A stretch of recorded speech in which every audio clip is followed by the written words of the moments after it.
terms and hopefully in anticipation of us approving them and allowing me then to sign the resignation letter. Gary? Thank you, Governor. Members of the board, our office has been in discussion with Ed Harnden, an attorney in Barron Liebman up in Portland, who represents Dr. Crew. Last week on June 28th, he submitted on behalf of Mr. Crew, or Dr. Crew, the resignation letter consistent with the terms of the employment agreement that said that he agrees to give the Oregon Education Investment Board at least 30 days written notice of any voluntary resignation. So as I say, that was given on June 28th to be effective 30 days from June 30th, 2013. So as it was left at that point, he would be in continuing employment through the month of July.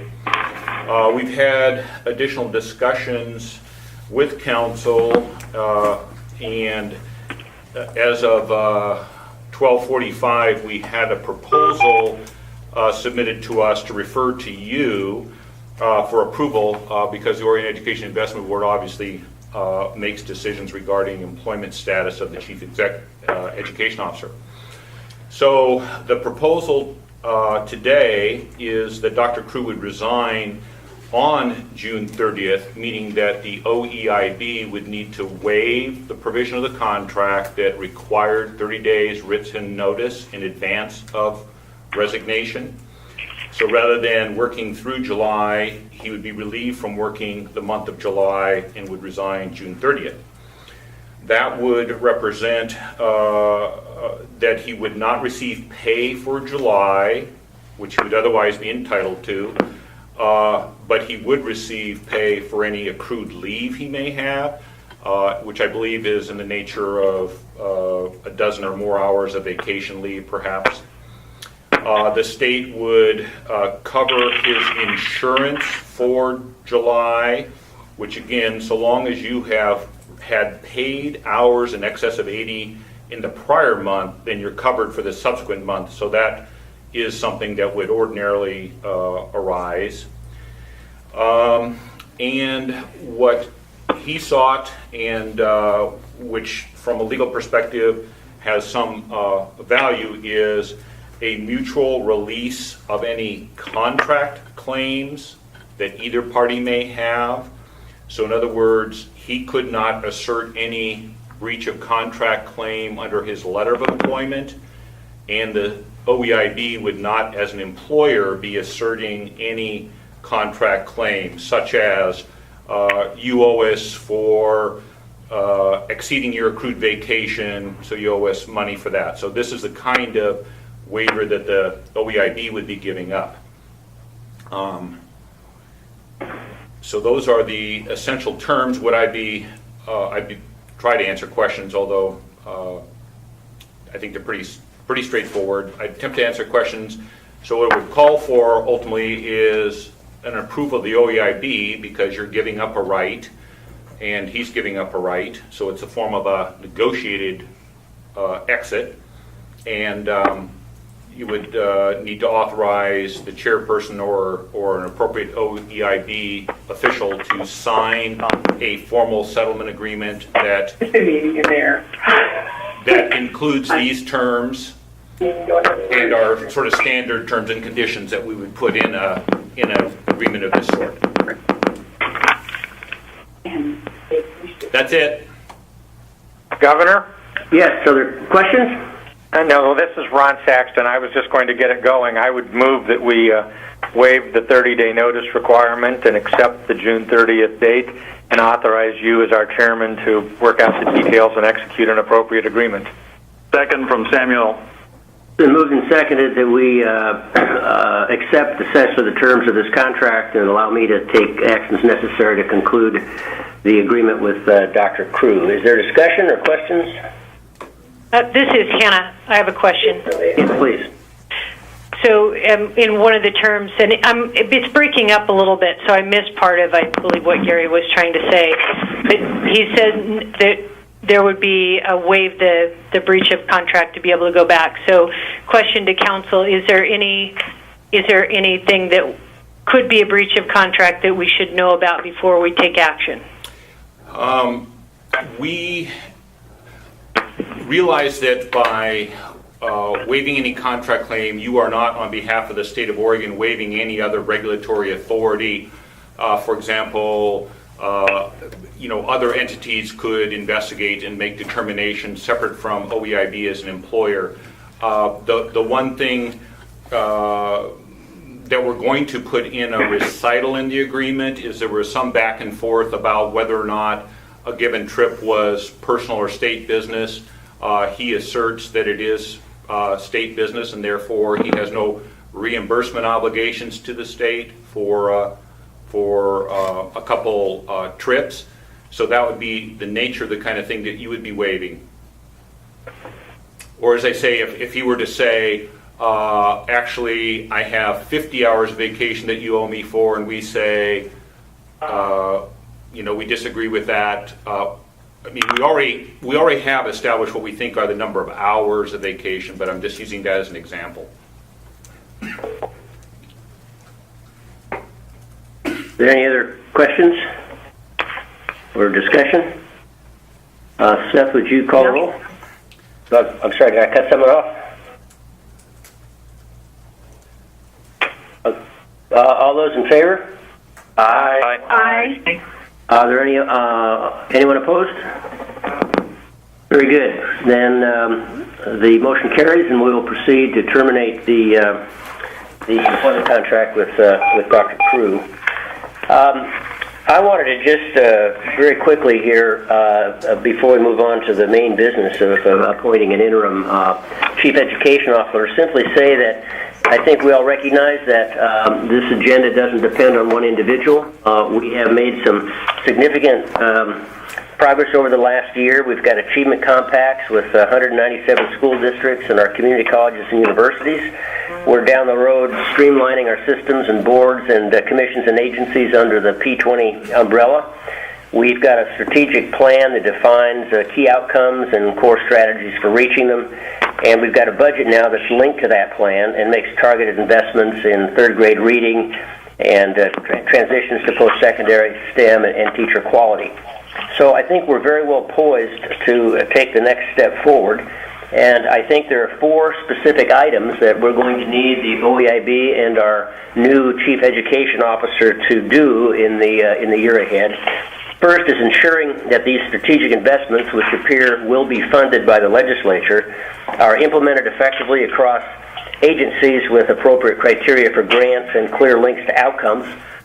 Secondly, aligning agency work plans in order to better connect our P220 system. Third, convening these regional achievement compacts and other collaborations that will build deeper connections among and between our educational institutions and not-for-profits, civic leaders in the private sector. And then finally, develop our next round of policies and investments to provide better outcomes for Oregon students. Last week, I appointed a governance subcommittee to make recommendations to the board for hiring an interim chief education officer. That was chaired by Julia Bryn-Everett. And Julia, if you would give us your report and your recommendations. Yes, thank you, Governor. So the scope of the work of our management subcommittee was to recommend an interim chief education officer, ideally for a period of up to 6 months. Had a teleconference meeting last week, as you referenced. The members of the committee were Hannah Vandering, Mary Spildy, Samuel Henry, and Kay Turan, although Kay was unable to participate. We essentially had a 3-step process. We first went through the desired experience and qualifications for the Chief Education Officer. We discussed additional criteria that would apply to someone stepping into the interim position. And then finally, recommendation on a candidate who matched the experience and qualifications and the additional criteria for the interim. So to start with, and I think I'll just walk you through the process we went through as a committee so that you'll see how our recommendation, or what our recommendation was based on. So to start with the desired experience and qualifications, we went back to the recruitment criteria which had been developed prior to our recruitment of Dr. Crew. And the desired experience and qualifications was built after a series of meetings and listening sessions with stakeholders across the state. And the 5 qualities that we felt were important in terms of experience and qualifications were the following: leadership with results, change agent, systems experience, education expertise, and strong communicator. So based on that, we then considered what the interim, that we wanted those qualities in the interim, but we also knew that for someone to be able to essentially take the ball and run, that we would need to add some additional criteria. So we discussed and added this criteria to our selection process. One, that they could seamlessly slip into the work without disruption and move it forward. 2, they had an established Oregon and national network of relationships to leverage. And 3, they'd be willing to consider the appointment and they were able to serve. So as we looked at this criteria and the underlying experience and qualifications, the committee unanimously supported recommending Nancy Golden to serve as the interim chief education officer for a period to not exceed 6 months. And to speak to sort of the match between Nancy Golden and the criteria and experience we're looking for, in terms of systems experience and education expertise, Nancy's been a teacher, a successful K-12 superintendent.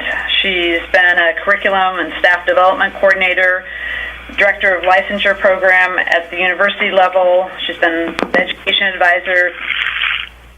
So she is one of the key candidates who has a track record of having worked across systems levels, and that this multi-level work was a real asset for her. She also has a demonstrated track record as superintendent of a school district of working with the community and with both the pre-K and post-secondary systems.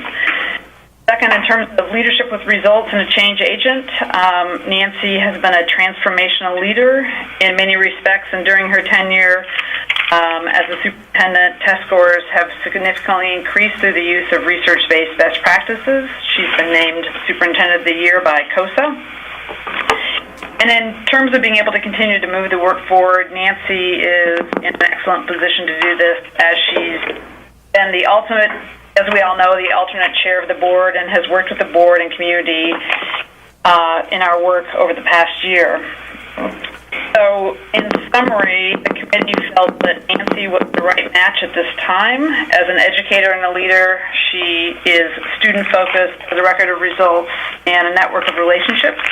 She's ready to immediately lead the efforts to move the ball down the field. So that's the summary of our meeting last week. I'd like to ask any of the other committee members if they would like to add anything to the record or the discussion.